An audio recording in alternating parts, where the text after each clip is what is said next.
You're listening to an Arena special celebrating the 150th birthday of William Butler Yeats. With me on the eve of the anniversary of that 150th birthday are Harry Clifton, Michael Longley and Paula Meehan.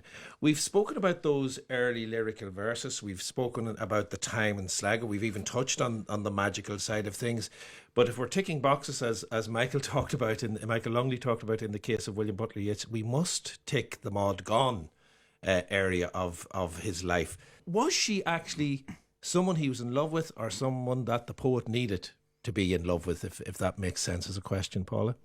Both. I think he was absolutely besotted. There's no doubt that she came into his life as this force that knocked him sideways. But he also needed that. I think he would have, if she hadn't have come in, it would have been someone else, the next one. He really needed that focus, all this extraordinary energy and theorising as well, theories about the feminine and women. When he describes her hollow of cheek as though she drank the wind and took a mess of shadows for her meat, you see that he wanted to look at her as more than just a woman. I remember writing a poem myself when I was a young one, reflecting on those lines and saying that my women must be hollow of cheek with poverty and the whippings of history. Because as a young woman, I found this vision, this elevation of Maud, slightly strange and oppressive. Whereas, in fact, I think the real energy that she ultimately left him with was a political energy. She drew his attention right into the heart of the struggle for the state that was going on. You know, he looked at Maud Gonne involved in the 1913 lockouts and in union organising and in the most radical movements, radical feminist movements of the time. And it drew his gaze in there and his energy in there, because he was a considered politician in his own right. So when we look at Maud and we look at love and we look at the beginning of that lifelong passion, I mean, I think he tried her to talk her into marrying him about 5 times, you know, and the rejection was ferocious. I think the rejection was important. Yeah. But love poetry is a genre, and Yeats is what you might call a muse poet, and she was his muse as much as the centre of, or the focus of his sexual desire. I myself don't understand I don't see Maud Gonne as a beautiful woman. She seems to, in the photographs and what I know of her, seems to lack what we would vulgarly call sex appeal. She looks remarkably like Rupert Brooke, but she played a role in his imaginative development. Was it Maud Gonne herself who said, "You're lucky I refused you all of those that number of times, because otherwise we wouldn't have got this poetry"? And I suppose by corollary, we're lucky that he was refused as well. You've all mentioned, I think, as well, how Maud Gonne in some ways is a type of a bridge towards this political aspect of the man. In September 1913, he's talking, of course, scathingly about fumbling in the greasy till, a phrase we've heard in recent times as well, believe it or not, and of course the famous refrain, "Romantic Ireland's dead and gone, it's with O'Leary in the grave." How disappointed was he with the Irish nation as it was around 1913, before 1916, when he wrote this September 1913 poem, Paula? I think you have to think about it too in terms of the Great War, the forces that were in operation at the time. It seemed to me that he was a great channeler of those forces. He'd looked at the venality of what power drew to people, or in fact the venality of people's impulses towards power. And I think he struck out for the sovereignty of poetry in the face of that. I mean, a few years later, he's refusing to write a war poem. Will I read that? It's quite short. Yeah, let's hear it. Yeah. On being asked for a war poem, "I think it better that in times like these a poet's mouth be silent, for in truth we have no gift to set a statesman right."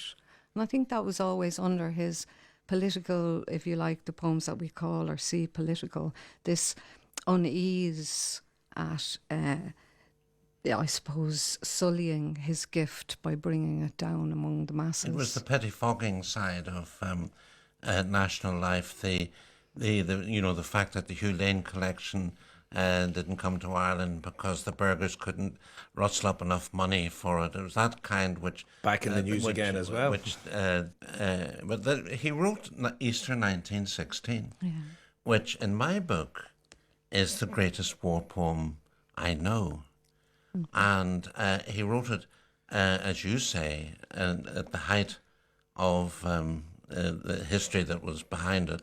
And it's a very, very complex poem. Yeah, and he wrote it on his own terms. He wrote it on his own terms, and we're still interpreting it. It's still relevant today.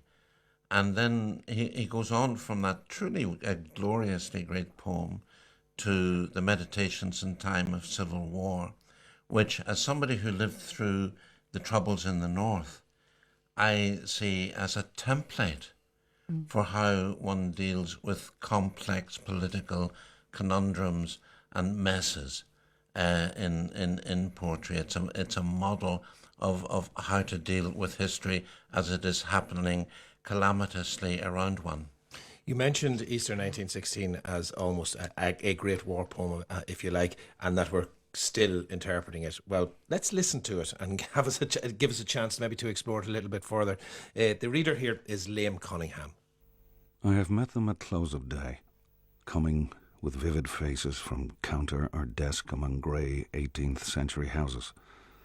I have passed with a nod of the head or polite meaningless words, or have lingered a while and said polite meaningless words, and thought before I had done of a mocking tale or a jibe to please a companion around the fire of the club, being certain that they and I but lived where motley is worn.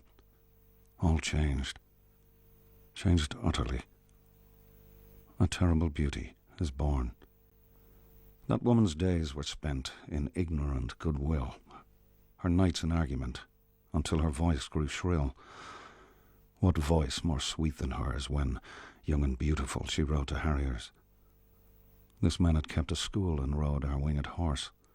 This other, his helper and friend, was coming into his force. He might have won fame in the end, so sensitive his nature seemed, so daring and sweet his thought. This other man I had dreamed, a drunken, vainglorious lout. He had done most bitter wrong to some who are near my heart, yet I number him in the song.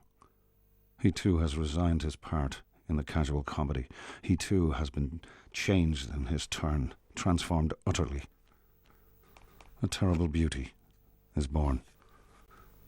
Hearts with one purpose alone through summer and winter seem enchanted to a stone, to trouble the living stream, the horse that comes from the road, the rider, the birds that range from cloud to tumbling cloud. Minute by minute they change. A shadow of cloud on the stream changes minute by minute. A horse hoof slides on the brim, and a horse plashes within it. The long-legged moorhens dive, and hens to moorcocks call. Minute by minute they live. The stones in the midst of all. Too long a sacrifice can make a stone of the heart. Oh, and many it suffice. That is heaven's part, our part to murmur name upon name, as a mother names her child when sleep at last has come on limbs that had run wild.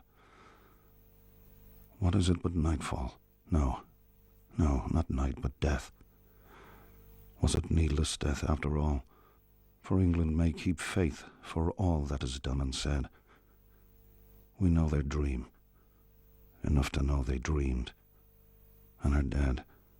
And what if excess of love bewildered them till they died?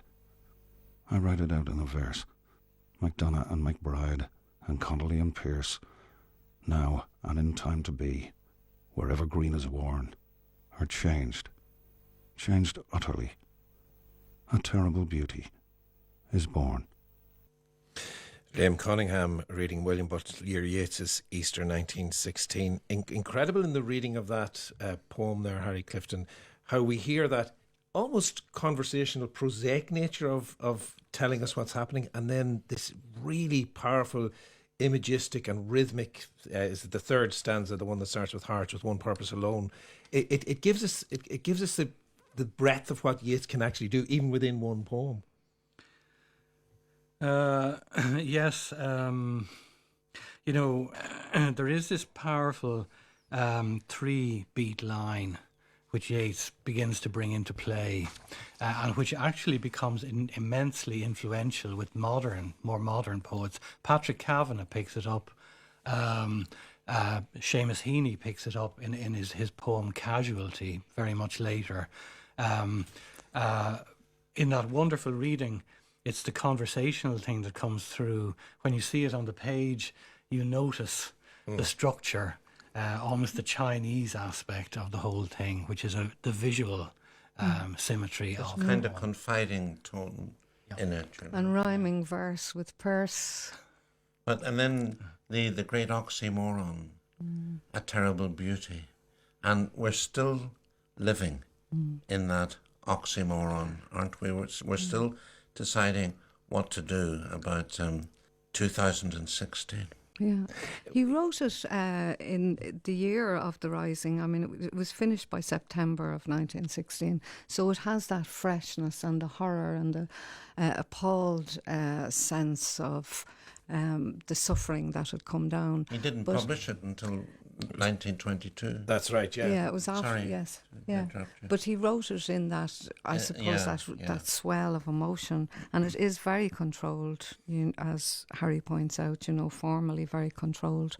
And it's very interesting because its resonance is everywhere today as we face into the commemoration. It hasn't dated at all. No, and they're the same questions, What if excess of love bewildered them till they died?